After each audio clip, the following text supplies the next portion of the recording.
Hi, I'm Natalie Blue and I'm one of the co-founders of Empowered Scotland. Thank you for watching our podcast. My guest this week is Natalie, the Glasgow ASN Mummy, and she's going to come and have a chat to us about her son, Jack, and also what she does to help within the ASN community.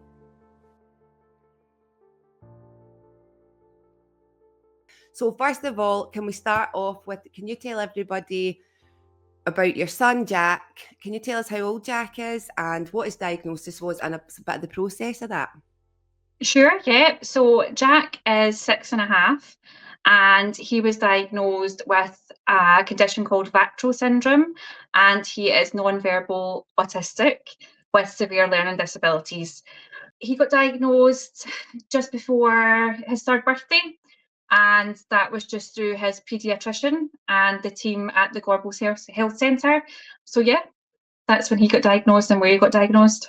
And can you tell us a bit about how you felt when he got his diagnosis? Did you know that he had these things going on? How did it come about? Or was it doctors and health professionals that picked it up? I always knew he had something different, but it wasn't autism. For me, it was his VACTERL syndrome, because with VACTERL syndrome there can be significant delays and milestones and all this kind of thing. So I just thought it was that. I didn't know anything about autism.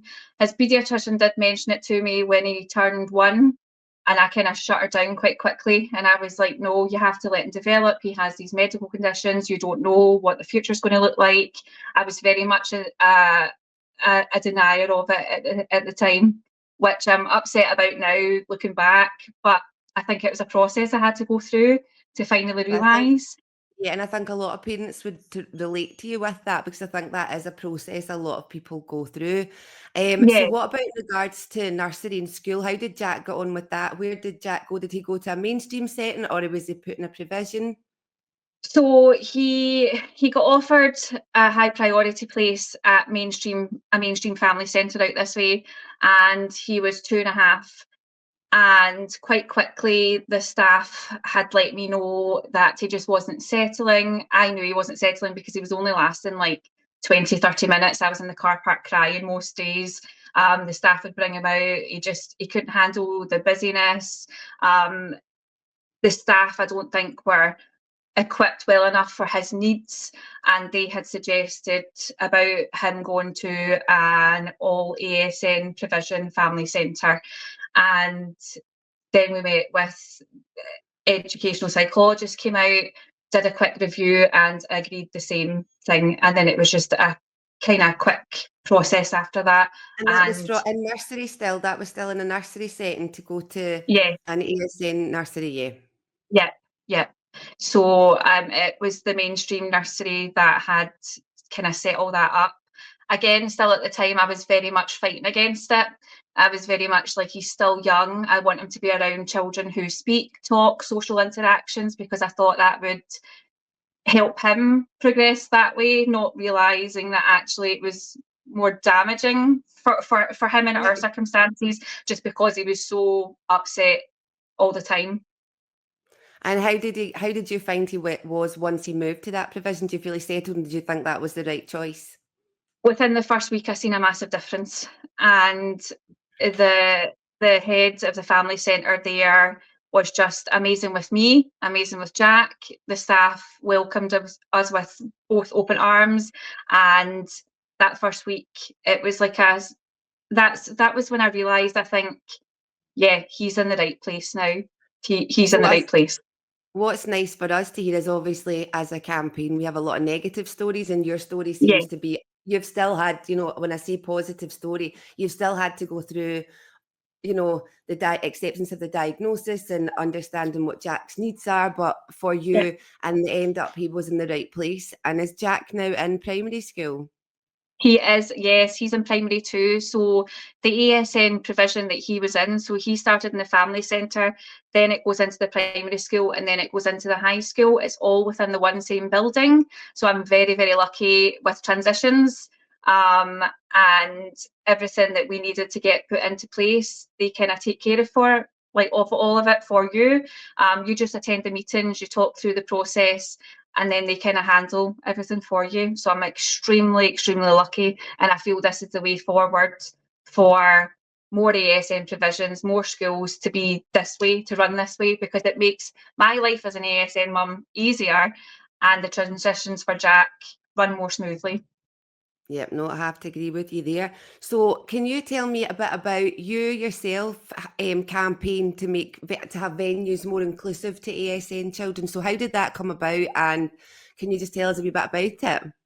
Yeah, sure. So I was talking to Dana, who owns the Sensory Adventures out in the north of Glasgow, and we were talking about how there's nothing really on social media to show you ASN places, inclusive parks, all this kind of thing.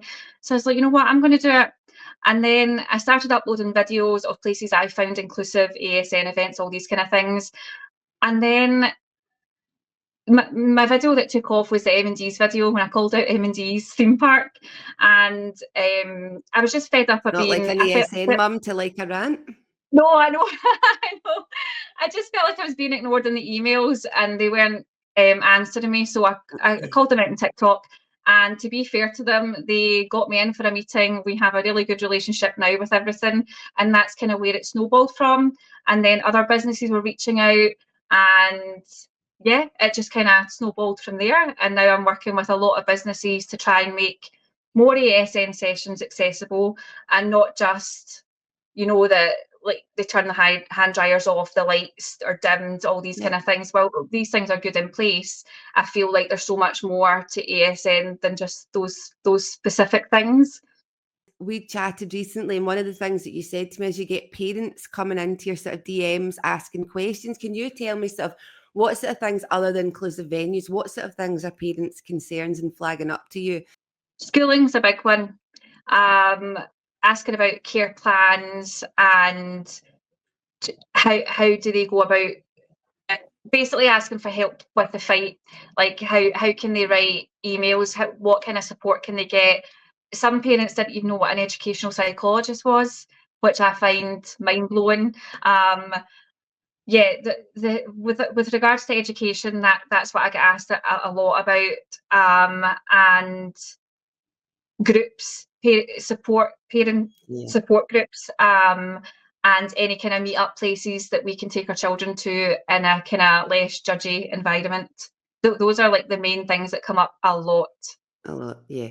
Well, that's like you're saying, I think education, obviously that's our campaigns based around education. Yeah, I think that is important. And I think there should be, personally think there should be more information out there that's really accessible to parents that you don't need to deep dive and yes, go into the fight for. So I don't know if you agree with that as well. And probably a I lot of do. the parents that are coming to you and the carers would say the same. But also what you've been doing recently is you've set up your own group. So I'd love you to tell us about that. And again, where that came about from. So it's a stay and play group, isn't it, for ASN children? Yeah, that's right. So I asked my local council about ASN clubs, and it was just the generic responses you're getting of like, we put on these things are available, these things aren't available, we have staffing issues, funding issues, all the usual blah blah blah. So I was like, right, okay, I'll just do it myself then. So I looked into various halls in my area, and it's really, really difficult trying to get a hall to suit as many needs and the things that factor into it. Like, so I have to make sure there's disabled changing facilities, parking's got to be there, ramp access, locks on the door for the little runners, all these kind of things came into it. So when I found a hall nearby, I spoke with the owner, and it came to an agreement as and when I would need the premises. And yeah, that's how that came about. So it will be just sporadically through the holidays. It will be for parent and carers to bring their children. I've set up a booking system which will go live for Easter, because my first Because you club do not sold fill out up quite already. fast. You filled up Yeah, quite fast with your first one, didn't you?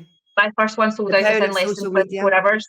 Yes, absolutely. If only we could get education to go that fast. Hmm. So yeah, that's basically what it will be. So I'm excited but really nervous. And are you just doing this alone? Have you got anybody to help you and support you with it, or are you just doing it as a one-man band? One-man band, really. I have had a lot of support, and I know like my fellow ASN mum friends will come and help help me, Yeah. but it falls on my own personal self. So I am looking to get charitable status, but that can take 3 months to get that. So yes, I'm doing it all on my own. Yeah, everything's a bit of a wait, isn't it? The Yeah. other thing I wanted to ask you is just in your personal opinion, just I know you've spoke about Jack's experience with going from nursery and the provisions and getting the provision that he was entitled to, but is there anything you feel on an education level and also a society level that you feel needs to change within the sort of Um, ASN community? I think there definitely has to be more ASN provisions. That's a given. I think the ASN bases aren't cutting it through mainstream. I still don't think that, like, I still don't think a lot of children fit into those kind of bases. I feel there needs to be a lot more training, understanding, funding into mainstream for the ones who can attend mainstream to get the extra support there, because there's no support there at all, as we know, with the funding cuts and all that kind of thing. And I also think the process needs to be made easier for parent carers. Our lives are hard enough. We're all shattered. And Yes. I think the system has to change in a way to be more helpful rather than fighting against us constantly. Let's work together. Why not? I don't understand why the educational department can't ask parents, right, what can we do for you? How can we make like your lives a little bit easier? What can we do to make our schools more inclusive? And yeah, there needs to be more money involved as well, as always, like with more funding and stuff. So yeah. So, yeah, can you tell me as well what your thoughts are on presumption for mainstream then with the ASN children? What's your thoughts on that? I think it depends on their needs. So I would say Jack would not last in a mainstream setting. We tried it in nursery, it didn't work. There are children, I understand, who can attend mainstream, but the schools maybe don't have enough staffing to support those children.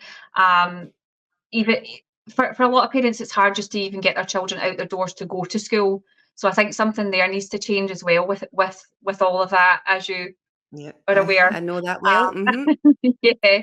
Um, I definitely think they have to do more with regards to mainstream, and I think they need more support, Yeah. 100%.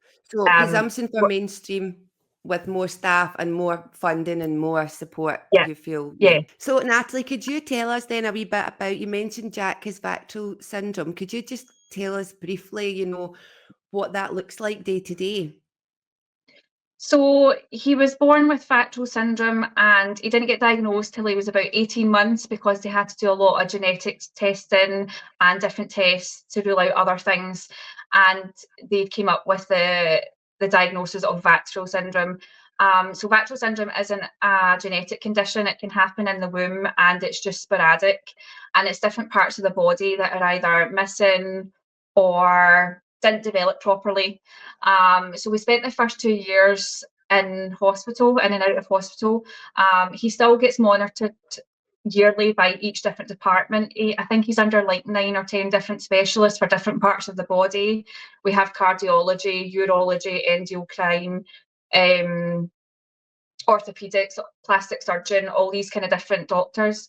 So I found that quite difficult on my journey at the start because I was very overwhelmed and always having to go to hospital. I felt like we lived in there for the first 2 years. We still go down now, but it's checkups, it's monitoring, it's talking about future surgeries, procedures, all that kind of thing. I'm very lucky with Jack though. Vactal syndrome has a wide scale of severity to kind of, I don't like saying the word mild, but he can walk, run, all these kind of things. There's a lot of children with Vactal syndrome who are born and can never sit up. They're in wheelchairs, they're immobile, all these different kind of things. So I'm very lucky that he is able to get up and about, because it was said to me that he may never sit up or walk. So when he did start sitting up with physiotherapy and all these kind of different things, we were amazed. And then he stood up and then he walked. And yeah, that was a scary time for me at the start of that journey. And now he's just a happy little boy. We get checkups and we're looked after by the staff at the Queen Elizabeth. But yeah, I'm very, very lucky that he that is he's able to thriving. do. Yeah. Yeah, And you'd said and doing as well, things. he was also, so was he diagnosed VACTAL and then diagnosed autistic, or how Yeah, did that come yeah. about? So the VACTAL syndrome came first, so he was about 17, 18 months. And because he was under a whole array of different specialists, we had the paediatrician from the minute he was born. And then when she noticed about him when he turned 1, about the signs of autism, and I think that's why I batted it away, because I already had the VACTAL diagnosis. So I was like, no, you're not giving me another thing to deal with, because we were already seeing 10 different specialists. So I couldn't bring myself for that. And I think that's part of where my denial came from with the autism. I just couldn't take another thing. I was on a cliff edge, and the autism diagnosis was just pushing me over it, and I just couldn't deal with it.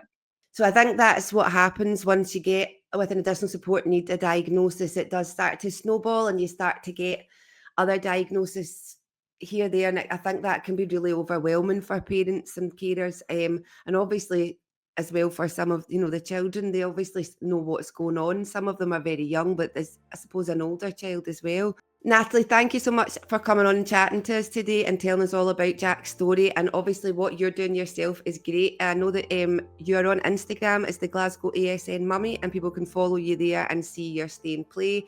Thank you so much for having me. You're welcome.